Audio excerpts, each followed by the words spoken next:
How's it going today, everybody? This is MechaGodzilla, your host, bringing you another figure review. Today we're looking at the Ultimate Destroyer MonsterArts MechaGodzilla 2021 from Godzilla vs. Kong 2021.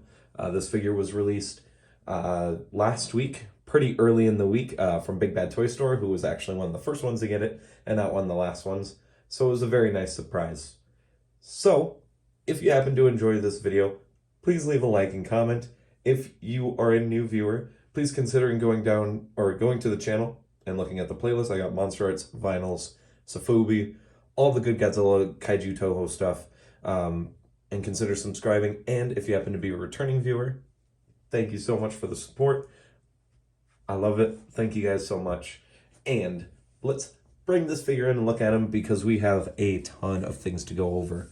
So this MechaGodzilla 2021 is very highly detailed. As you guys can see, there is a lot going on. So many panels, so many flips and switches.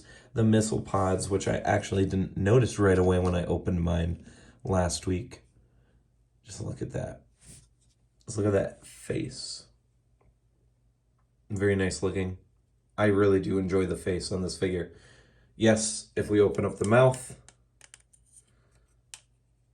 spoiler alerts for the articulation, he does not have the circle place where the photon screen comes out of, but you do get to see all those treads as the tongue and as the top of the mouth.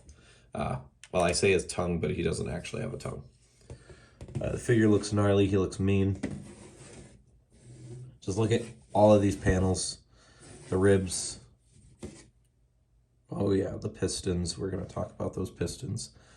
The feet. There's just a lot of detail. The tail, which I'm super pleased with how this tail looks. I don't know why. It just looks super slick. The fins as well look very nice. They have the red going along the edge. Admittingly, this figure is not as red as he should be. This is more like a powered down MechaGodzilla instead of a fully turned on, ready to fight Godzilla. Power mode, because he has red highlights throughout the body. Obviously, I think most people who know the MonsterArts line probably configured that there's going to be a final battle version, I guess is what you would call it. If I'm speaking honestly, knowing how Tamashi's handled this line, I am expecting a new release of MechaGodzilla, of the 2021 Godzilla and 2021 Kong. Probably a final battle set in probably, I don't know, probably a year or so time. I think would be fair. I will say, before we get on to articulation, there is a ton of panels on this figure. And they're deciding not to open up, of course. Where he's got hidden missiles. There we go. So like in the midsection, all those abs float down to reveal missiles. The ones I haven't actually been able to open up yet. The shoulder pads.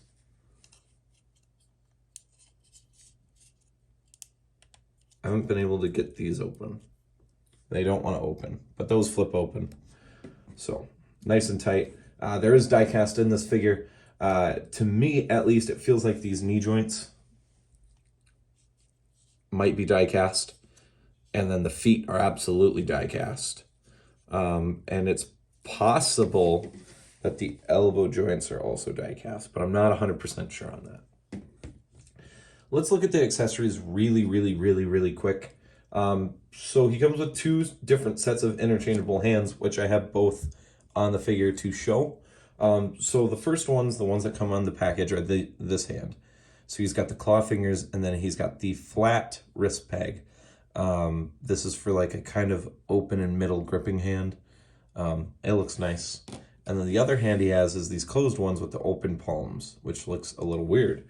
But the finger pieces actually slide out and you can interchange them. So what I did is I actually switched them. So we've got an open palm because we have the flat wrist and the two open hands. So it looks like he can grab something, mainly Godzilla's neck.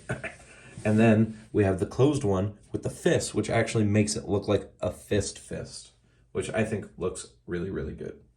So that's the difference. They pop on relatively easily. It's a MonsterArts figure, so it is a little scary, but once you get the handle of it, it's not too bad.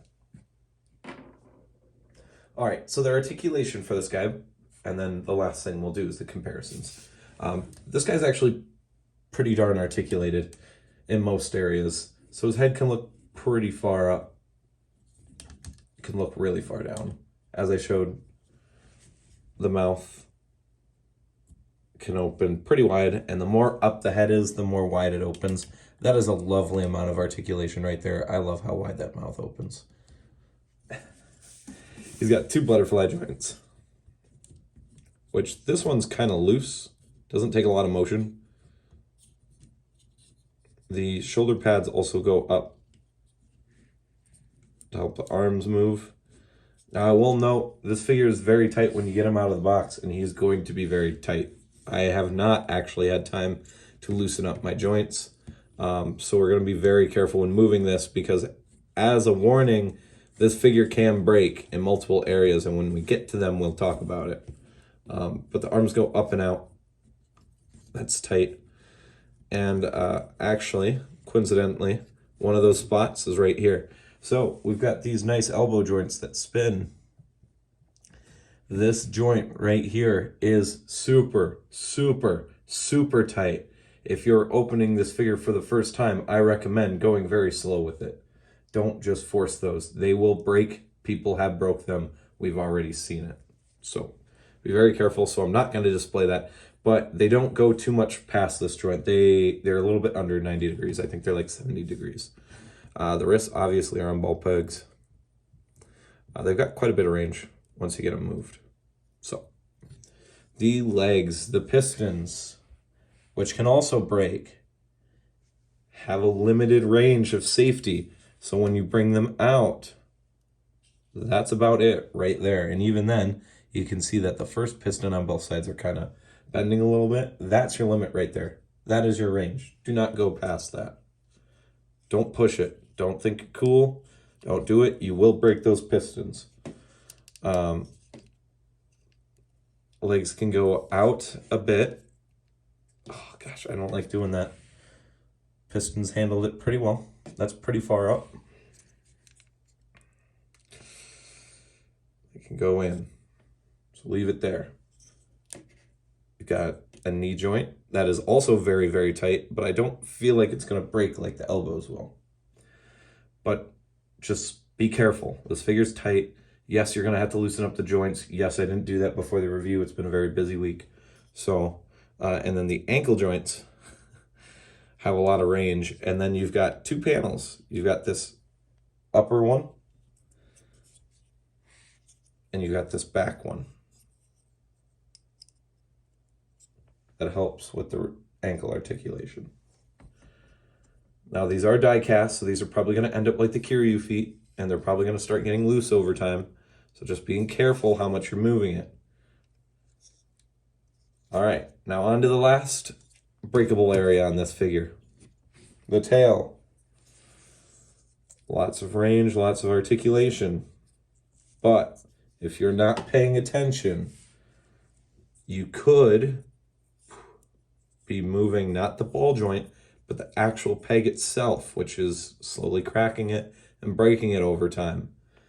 I can't quite feel where that's at. It seems like most people are breaking it like in this range. Just be careful. Just be careful. Feel out the joint. Don't just like, with most of our Godzilla figures, don't just sit here and, wag it. Just feel it out, because you should. I would imagine you can feel when you're not twisting the ball joint and you're twisting the peg. I would assume. I can't confirm though, because, well, I'm not risking it. I'm not moving it a lot. Very, very scary, See, look, I'm just being gentle, just moving it nice and slow. All right. This review's gone on a little bit longer than I would like, but that's okay. Let's end this off with some size comparisons. First, we're going to look at the Bandai Movie Monster Series 2021 MechaGodzilla, which looks excellent by himself.